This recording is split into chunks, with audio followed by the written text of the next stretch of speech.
Boss, pasensya ka na. Patawarin mo ako. Huwag mo akong tatanggalin sa trabaho. Huwag kang humingi sa akin ng tawad. Kay Ray ka humingi ng tawad. Pasensya ka na, Ray. Sana mapatawad mo ako. Hindi ko na uulitin.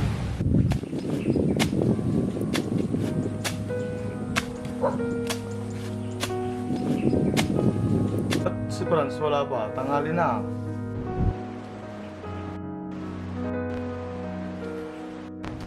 Hoy, Ray. O Franz, tinanghali ka. Namasyal kasi yung tropa ko kagabi. Napainom kami, naparami. Okay lang yun. Magtrabaho na tayo para mabilis matapos. Oo nga, para matapos agad. Mainit na naman mamaya.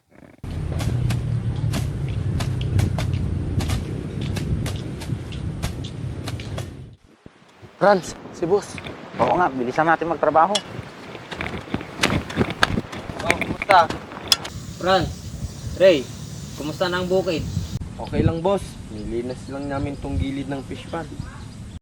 Magro-rotor na kami mamaya, boss, para makapagpatanim na. Ah, ganun ba? Ganun na nga, boss. Magtanim din kayo ng mga gulay. Pag wala na kayong gaanong ginagawa. Sige, boss. Para naman may pagkukuhanan tayo ng gulay. Magandang idea yan, boss. Kailangan na rin kasi nating magtipid-tipid ngayon. Kasi nagmamahalan na rin ang mga bilihin. Kaya nga boss, hirap na rin mag-budget si Mrs. O sige, aalis na ako. Kung may kailangan kayo, magsabi lang kayo. Sige boss, kami nang bahala dito. O sige, aalis na ako. Diyan na kayo.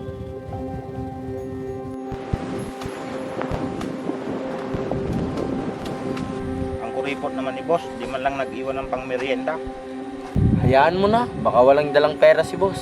Kung sa bagay, Ray, tara, uwi na tayo. Mainit na. Tuloy na lang natin bukas. Kaya nga, pagod na rin ako. Tuloy na lang natin bukas. Tara.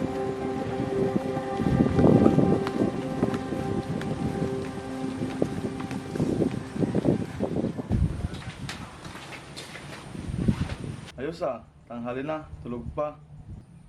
Samantalang yung kasama niya daw, nagtatrabaho na. Init. Nako, dito pala to, tanghali na. Franz, gising na, tanghali na. Pasensya ka na rin, napuyat ako kagabi. Ang ganda kasi ng pinapanood ko. Ganun ba? O sige, magtrabaho na tayo para mabilis tayo matapos.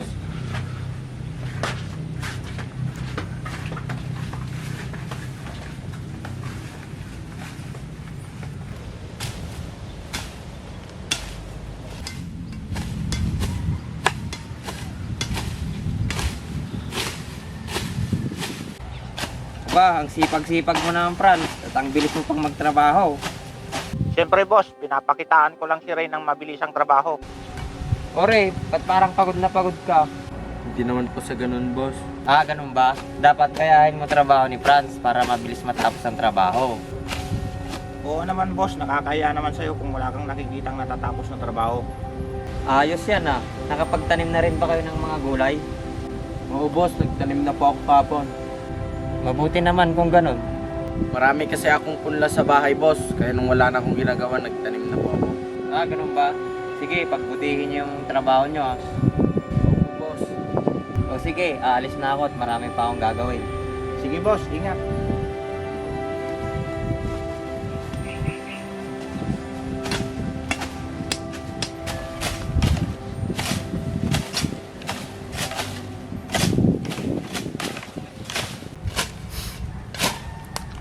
Uwi na tayo, Franz. Total, tapos na. Kaya nga, Ray. Sige, tara.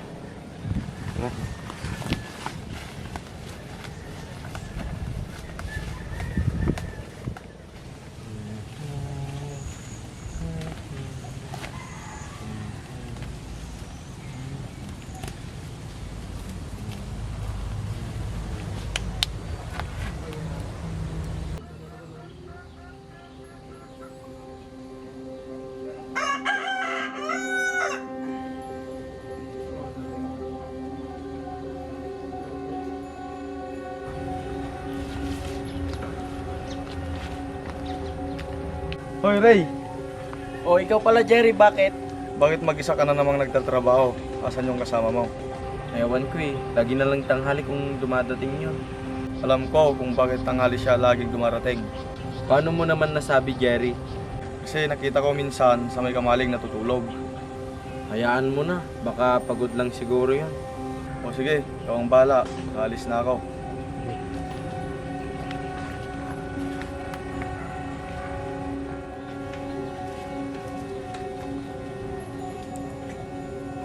Sarap buhay ah. Kung kasama niya doon, nagtatrabaho mag-isa. Pagod na.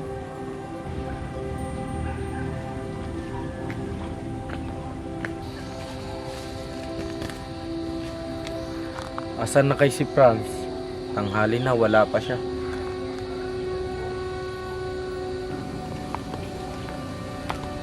Oray, tapos na yung dinadamuhan mo. Oo, Franz, bakit ngayon ka lang? May dinaanan lang ako saglit. Ganun ba? Halos patapos na nga ako dito eh. Pasensya ka na rin. Natagalan ako sa pinuntahan ko eh. O sige, total, lunti na lang ito. Pwede bang ikaw na lang magtapos at may gagawin pa ako sa bahay? O sige. Sige, una na ako.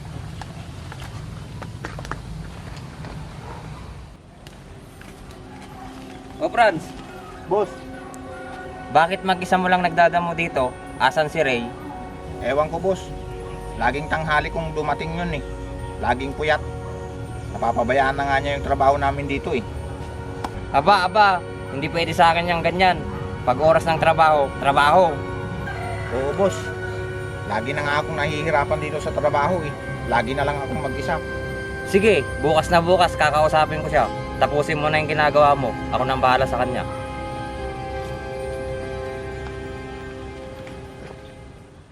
Matutuwa yung mga kambing ni boss dito.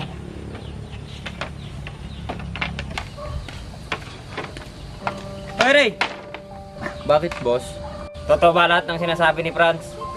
Ano ba sinabi ni Franz sa'yo boss? Lagi ka raw tinatanghali sa trabaho. Napapabayaan mo na obligasyon mo ah. Hindi yan totoo boss, sa katunayan. Huwag ka na magpaliwanag. Alam ko na lahat. Nakita ko kahapon mag-isang nagtatrabaho lang si Franz. Simula bukas, huwag ka nang pumasok. Hinahanap na akong kapalit mo. Boss, hindi talaga totoo yung sinasabi ni Franz. Irespeto mo na lang ang desisyon ko. Boss, maniwala po kayo sa akin, hindi po totoo yun.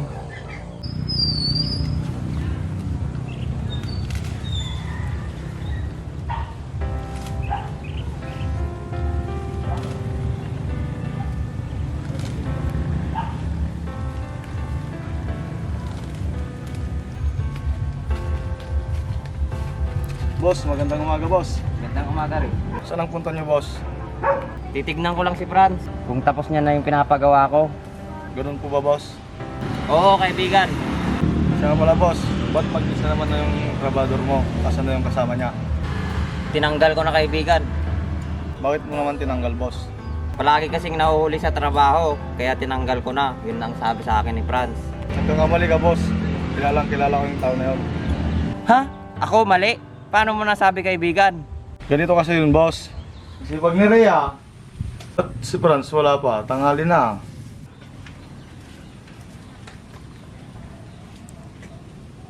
Sarap buhay ah. Kung kasama niya doon, nagtatrabaho mag-isa. Pagod na. Ah, ganun ba? Pasensya ka na. Hindi ko kasi alam ang totoong pangyayari. Yun kasi ang sinabi sa akin ni Franz. Oo boss, ganun ang tunay na pangyayari. Dahil lagi ko siyang nakikitang nag-iisang nagtatrabaho.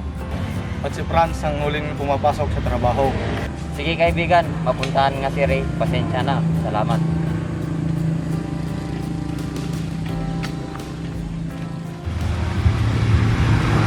Ray! Ray! Ray! Bakit boss? Napasyal ka boss. Bakit boss? May sasabihin ako at gusto kong humingi ng paumanhin. Pasok ka muna boss. Upo ka boss. Tungkol saan ba yan boss? At anong paumanhin? May nakausap kasi akong tao at sinabi sa akin ng totoong pangyayari. At nagkamali ako sa'yo sa pagtanggal sa trabaho. Pasensya ka na, naniwala agad ako sa sinabi ni Franz. Ganun ba boss? Sino ba yung taong nakausap mo boss? Hindi ko siya kilala, nakasalubong ko lang at hinahanap ka. Basta, hinahanap ka. Pasensya ka na kung tinanggal kita sa trabaho. Kung gusto mo, bukas na bukas, pwede ka na magtrabaho ulit. Ayos lang yun, boss. Wala naman akong ibang iniisip kundi mapabuti ang aking pagtatrabaho. Pero nahiya pa rin ako sa'yo sa pagtanggal ko sa'yo sa trabaho at hindi man lang kita pinakinggan sa mga paliwanag mo. Hayaan mo na yun, boss. Tapos na yun. Pwede mo ba akong samahan, Ray? Saan tayo pupunta, boss? Kay Franz, kakausapin ko siya. Nandun sa bukid. Sige, boss. Tara.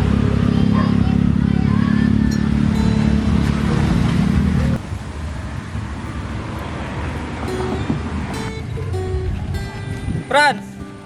Halika ka!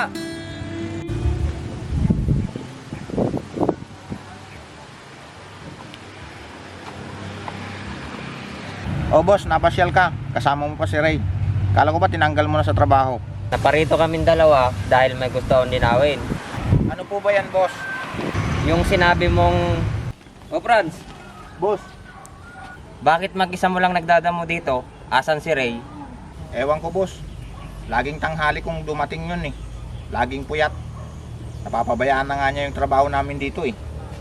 Aba, hindi pwede sa akin yung ganyan. Pag oras ng trabaho, trabaho. Oo, boss. Lagi na nga akong nahihirapan dito sa trabaho eh. Lagi na lang akong mag-isa. Totoo ba lahat ng sinabi mong yon? Ha, Franz? O ano? Sagot! Hindi yun totoo, boss. Huwag ka nang magkaila, Franz. May nagsabi sa akin ng totoo. Boss, pasensya ka na. Patawarin mo ako. Huwag mo akong tatanggalin sa trabaho. Huwag kang humingi sa akin ng tawad. Kay Ray ka humingi ng tawad. Pasensya ka na, Ray. Sana mapatawad mo ako. Hindi ko na uulitin. Tumayo ka dyan, Franz. Alam mo, Franz, hindi talaga maganda ang paninira sa kapwa-tao. Dahil may nasisira kang buhay. Katulad ko, nawalan ako ng trabaho dahil sa'yo. At sana maging silbi itong aral sa'yo. Boss, Ray, pasensya na. Alam ko mali yung nagawa ko.